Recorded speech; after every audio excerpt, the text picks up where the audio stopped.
Untuk menjadi orang yang sungguh-sungguh firman Tuhan tinggal di hatinya. Kita berkata firman Tuhan tinggal di hati. Itu hanya bisa kalau kita menjadi pelaku firman. Kalau kita tidak menjadi pelaku firman, maka firman Tuhan itu tidak akan tinggal dalam hati kita. 1 Yohanes 2, 24, 25. Dan kamu, apa yang telah kamu dengar dari mulanya, itu harus tetap tinggal dalam kamu. Jika apa yang telah kamu dengar dari mulanya itu tetap tinggal dalam kamu, maka kamu akan tetap tinggal dalam Anak dan di dalam Bapa.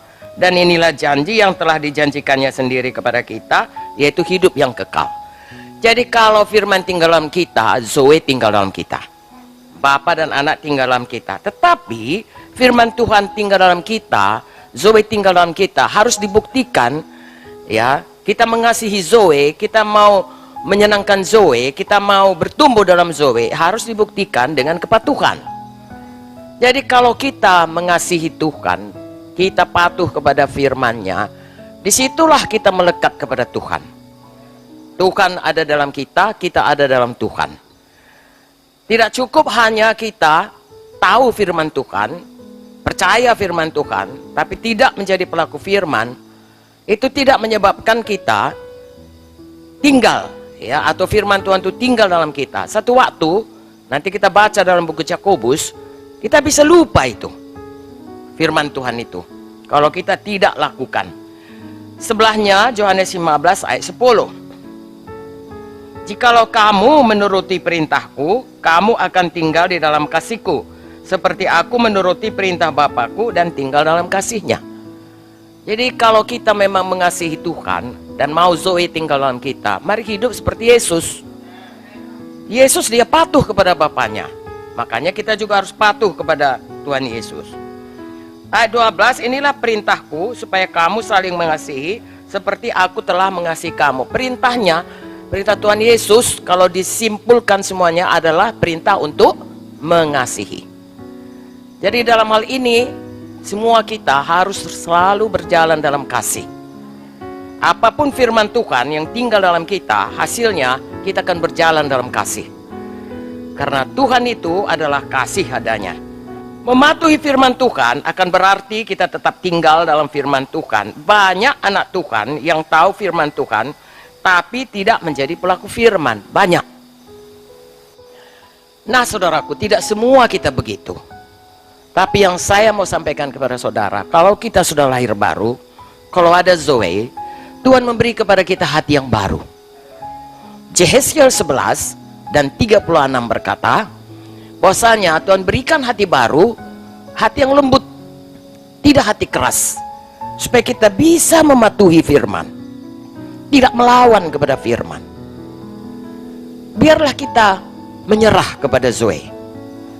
Walaupun dalam hati rasanya itu penyangkalan diri yang terlalu berat, atau ada kehendak kita yang lebih menarik ketimbang mematuhinya, tapi dilatih diri kita ini supaya dalam perkara kecil setia sampai kepada perkara besar, kita tetap patuh kepada Tuhan. Haleluya, amin. Berikan hati kita lembut selalu. Tuhan Yesus berkata kepada kita, belajar kepadaku, aku ini